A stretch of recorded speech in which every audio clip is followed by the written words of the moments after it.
পাকিস্তানৰ অপচেষ্টাক প্ৰতিহত কৰিছে ভাৰতৰ সুদৰ্শন চক্ৰই। ভাৰতীয় এয়াৰ ডিফেন্স সিস্টেমে প্ৰতিটো মুহূৰ্ততে ধ্বংস কৰি গৈছে পাকিস্তানে নিক্ষেপ কৰা মিসাইল তথা ড্ৰোন।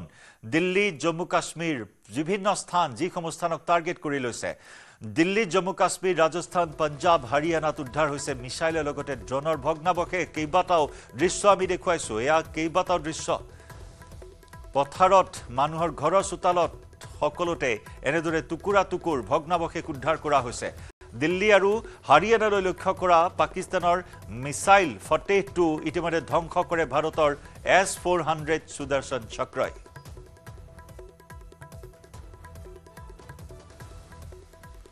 দিল্লী আৰু হাৰিয়ানালৈ লক্ষ্য কৰা ফতেহ-2 মিসাইল ধ্বংসস্তূপত পৰিণত কৰা হয়। একেদৰে ড্ৰোনৰ ধ্বংসাৱশেষ ভগ্নাংশ ৰাজস্থান, হাৰিয়ানা, অমৃতসৰ বিভিন্ন প্ৰান্তৰ পৰা উদ্ধাৰ কৰা হৈছে এইসমূহ ভগ্নাংশ। এনেদৰে পাকিস্তানৰ প্ৰতিটো পৰিকল্পনাক ধূলিসাৎ কৰি দিয়া হৈছে। ভাৰতৰ শক্তিশালী এয়াৰ ডিফেন্স সিস্টেম S-400ৰ জৰিয়তে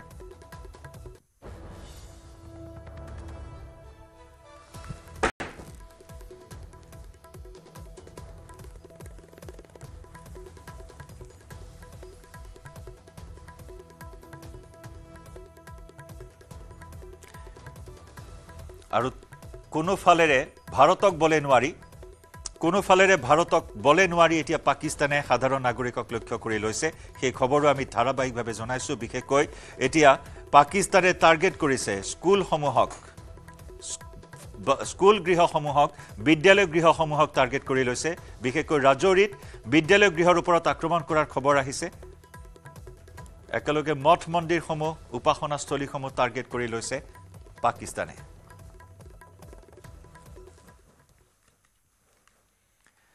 ৰাজ্যৰ প্ৰান্তে প্ৰান্তে জৰুৰীকালীন পৰিস্থিতিক লৈ হস্তম হৈছে প্ৰশাসন। মালিগাঁৱৰ কামাখ্যা বিদ্যালয়ত সিভিল ডিফেন্স কামৰূপৰ উদ্যোগত এয়াৰ ৰেইড সাইমুলটেশন এক্সাৰচাইজ কৰা হৈছে। পুনৰ জনাইছো, এয়াৰ ৰেইড সিমুলেশন এক্সাৰচাইজ কৰা হৈছে। ছাত্ৰ ছাত্ৰীসকলে জৰুৰীকালীন সময়ত কেনেদৰে সাৱধানতা অৱলম্বন কৰিব তাৰ বাবে এই বিশেষ মক ড্ৰিলৰ ব্যৱস্থা কৰা হৈছে। মালিগাঁৱৰ কামাখ্যা বিদ্যালয়ৰ লগতে মক ড্ৰিল অনুষ্ঠিত হ'ব পাণ্ডু মহাবিদ্যালয়, পাণ্ডু বিদ্যানিকেতনত। ৰাজ্যৰ প্ৰান্তে প্ৰান্তে জৰুৰীকালীন পৰিস্থিতিক লৈ হস্তম হৈ আছে প্ৰশাসন। মালিগাঁৱৰ কামাখ্যা বিদ্যালয়ত সিভিল ডিফেন্স কামৰূপৰ উদ্যোগত এয়াৰ ৰেইড সিমুলেশন এক্সাৰচাইজ কৰা হৈছে। ছাত্ৰ ছাত্ৰীসকলে জৰুৰীকালীন সময়ত কেনেদৰে সাৱধানতা অৱলম্বন কৰিব তাৰ বাবে এই বিশেষ মক ড্ৰিলৰ ব্যৱস্থা কৰা হৈছে। সাইৰেন বাজিলে কি কৰিব ছাত্ৰ ছাত্ৰী তথা সাধাৰণ জনতাই তাৰ সজাগতাৰ বাবে এই বিশেষ অনুশীলনৰ ব্যৱস্থা কৰা হৈছে। মালিগাঁৱৰ কামাখ্যা বিদ্যালয়ৰ লগতে মক ড্ৰিল অনুষ্ঠিত হ'ব পাণ্ডু মহাবিদ্যালয় আৰু পাণ্ডু বিদ্যানিকেতনত। ছাত্ৰ ছাত্ৰীসকলৰ মাজত এই বিশেষ সজাগতাৰ শীৰ্ষক এই অনুশীলনৰ ব্যৱস্থা কৰা হৈছে।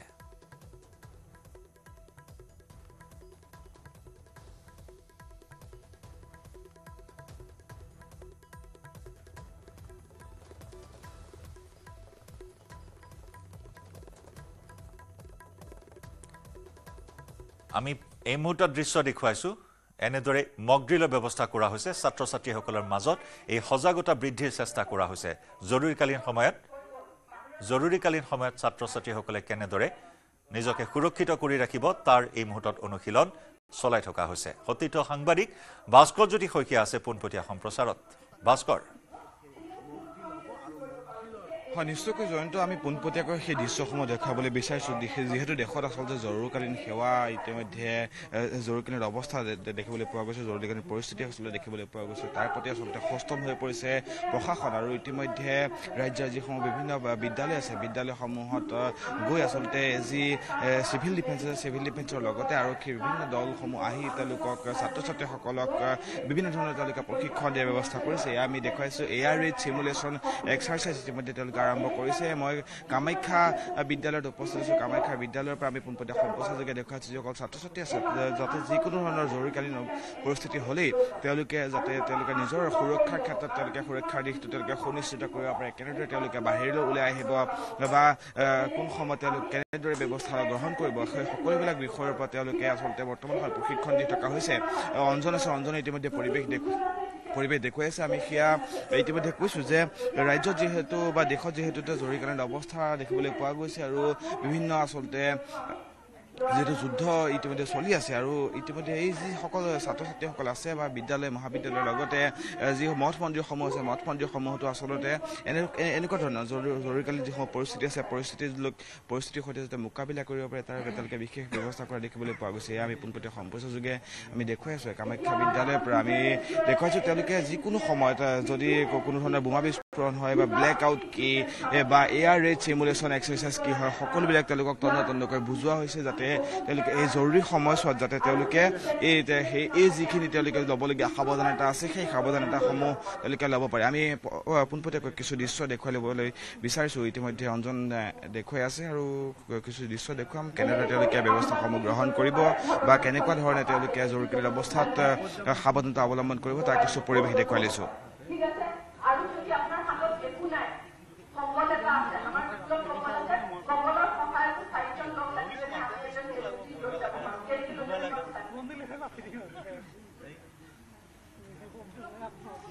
এয়া আচলতে জুই লগাৰ সময়ত বা কোনো লোক আঘাতপ্ৰাপ্ত হোৱাৰ সময়ত তেওঁলোকক কেনেদৰে চিকিৎসালয়লৈ বা ওচৰৰ যিসমূহ আচলতে চিকিৎসা কৰিব পৰা এই ব্যৱস্থা থাকে সেই ব্যৱস্থাসমূহ ওচৰলৈ তেওঁলোকক কেনেদৰে লৈ যাব তাৰ বিষয়ে তেওঁলোকক চমু আভাস দিবলৈ যত্ন কৰা হৈছে ৰোগীজনক বা আঘাতপ্ৰাপ্ত হোৱা লোকজনক কেনেদৰে তেওঁলোকে ততাতৈয়াকৈ কৰি লৈ যাব পাৰে ওচৰৰ যিসমূহ হস্পিটেল আছে বা হস্পিটেললৈ হওক বা কোনো ধৰণৰ এম্বুলেঞ্চৰ ওচৰলৈকে হওক কেনেদৰে তেওঁলোকে লৈ যাব সেই বিষয়ে তেওঁলোকক চমু আভাস দিবলৈ যত্ন কৰা হৈছে যিহেতু কণ শিশু বা কণ ছাত্ৰ ছাত্ৰীসকলে ইয়াতে অধ্যয়ন কৰি থাকে তেওঁলোকে এই জৰুৰীকালীন অৱস্থাত আচলতে তেওঁলোকে কেনেদৰে সেইসমূহৰ সৈতে মোকাবিলা কৰিব জৰুৰীকালীন অৱস্থাৰ সৈতে তেওঁলোকে মোকাবিলা কৰিব তাৰ বিষয়ে তেওঁলোকক চমু আভাস দিয়া পৰিলক্ষিত হৈছে ধৰা হৈছে এজন আঘাতপ্ৰাপ্ত লোক আৰু সেই আঘাতপ্ৰাপ্ত লোকজনক আচলতে ততাতৈয়াকৈ আঘাতপ্ৰাপ্ত হোৱাৰ পিছতে কোনোবা লোকে যদি দেখে তেওঁক কেনেদৰে আচলতে ওচৰৰ হস্পিটেললৈ লৈ যাব বা তেওঁ ওচৰৰ যিসমূহ এম্বুলেঞ্চ আহে সেই এম্বুলেঞ্চসমূহলৈ লৈ যাব স্বাস্থ্যৰ বাবে বা চিকিৎসাৰ বাবে তেওঁলোকে কেনেদৰে লৈ যোৱা হ'ব তাৰ বাবে তেওঁলোকে বিশেষ ব্যৱস্থা কৰা দেখিবলৈ পোৱা গৈছে এয়া ইতিমধ্যে সেয়া পৰিৱেশ দেখুৱাইছোঁ আৰু ছাত্ৰ ছাত্ৰীসকল আছে আমি ছাত্ৰ ছাত্ৰীসকলৰ সৈতেও কথা পাতিম তেওঁলোকৰ পৰা মন্তব্য ল'ম যিহেতু আৰু ইতিমধ্যে কৈছোঁ ছাত্ৰ ছাত্ৰীসকলক এই সকলোবিলাক জ্ঞান তেওঁলোকে দিয়াৰ যত্ন কৰা দেখিবলৈ পোৱা গৈছে ইতিমধ্যে এই সকলোবিলাক তেওঁলোকক ইতিমধ্যে শিকোৱাই থকা হৈছে তেওঁলোকক ইতিমধ্যে দেখুৱাই থকা হৈছে কেনেদৰে সকলোবিলাক তেওঁলোকে জৰুৰীকালীন সময়খিনিত তেওঁলোকে এইখিনি যি সাৱধানতা অৱলম্বন কৰিব তেওঁলোকক দেখুৱাই থকা হৈছে আছে কণ শিশুসকলে আচলতে এইখিনি কথা পূৰ্বতে যদিও নাজানিছিল আজিৰ দিনটোৰ পৰা বা এতিয়াৰ পৰা আচলতে তেওঁলোকে এই জৰুৰীকালীন অৱস্থাত তেওঁলোকে কি ধৰণৰ তেওঁলোকে ব্যৱস্থা গ্ৰহণ কৰিব সেই সকলোবিলাক দেখুৱাই থকা হৈছে আমি কিছু পৰিৱেশ দেখুৱাই লৈছোঁ কেনেদৰে তেওঁলোকে এই সাৱধানতাসমূহ অৱলম্বন কৰিব তাৰপিছত ছাত্ৰ ছাত্ৰীসকলৰ সৈতে কথা পাতিবলৈ যত্ন কৰিম আচলতে তেওঁলোকে কি বুজিছে বা কেনেকুৱা ধৰণৰ তেওঁলোকে বৰ্তমান পৰিস্থিতিক লৈ অৱগত হয় নে নহয় সকলোবিলাক কথা আমি জানিবলৈ যত্ন কৰিম কিন্তু পূৰ্বৰ যি প্ৰথম আমি এই যি জৰুৰীকালীন অৱস্থা তেওঁলোকে কেনেদৰে মোকাবিলা কৰিব জুই লগাৰ সময়ত তেওঁলোকে কেনেদৰে সেই সময়ৰ সৈতে মোকাবিলা কৰিব তাৰ কিছু পৰিৱেশ দেখুৱাই লৈছোঁ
ইতিমধ্যে আমি সেই পৰিৱেশ দেখুৱাইছোঁ অঞ্জন আছে অঞ্জনক অনুৰোধ জনাইছোঁ আমি তেওঁৰ পৰা যি চিভিল ডিফেন্সৰ লোকসকল আছে আপোনাৰ ওচৰলৈ আহিছোঁ কেনেকুৱা ধৰণৰ গোটেই আপোনাৰ মক ড্ৰিল কৰি আছে বিভিন্ন স্কুলত বিভিন্ন অনুষ্ঠানত আচলতে আপোনালোকে মক ড্ৰিল শিকাইছে ছাত্ৰ ছাত্ৰীসকলক কেনেকুৱা ধৰণৰ আৰু ক'ত কৰিব আজি আমাৰ দ্বিতীয় পৰ্যায় আৰম্ভ হ'ব প্ৰথম পৰ্যায় ইতিমধ্যে 7 তাৰিখে ডিষ্ট্ৰিক্ট লেভেলত হৈ গৈছে এতিয়া আমাৰ দ্বিতীয় পৰ্যায় আৰম্ভ হৈছে আজি এই কামাখ্যা বিদ্যালয়ত হৈ আছে ইয়াৰ পিছতে পাণ্ডু আদৰ্শ বিদ্যালয়ত তাৰপিছতে বিদ্যা নিকেতন হাইস্কুলত তাৰপিছতে পাণ্ডু মহাবিদ্যালয়ত আৰু আবেলি গীতানগৰ খেলপথাৰত হ'ব তো আমাৰ এই দ্বিতীয় পৰ্যায়ৰ মূল উদ্দেশ্য হ'ল জনসজাগতা যাতে এই বিপৰ্যয়ৰ সন্মুখীন হ'ব পৰাকৈ আমাৰ জনসাধাৰণে সাজু হৈ থাকে কিয়নো যিকোনো মুহূৰ্তত যুদ্ধ বিয়পি যাব পাৰে আৰু বিয়পি গ'লে আমাৰ উত্তৰ পূৰ্বাঞ্চল স্পৰ্শকাতৰ হৈ আছে গুৱাহাটী স্পৰ্শকাতৰ হৈ আছে আৰু যদি এয়াৰ ৰেইড আমাৰ হয় সেই এয়াৰ ৰেইডৰ সময়ত আমি কি ধৰণে নিজক সুৰক্ষা প্ৰদান কৰিব পাৰিম বেলেগক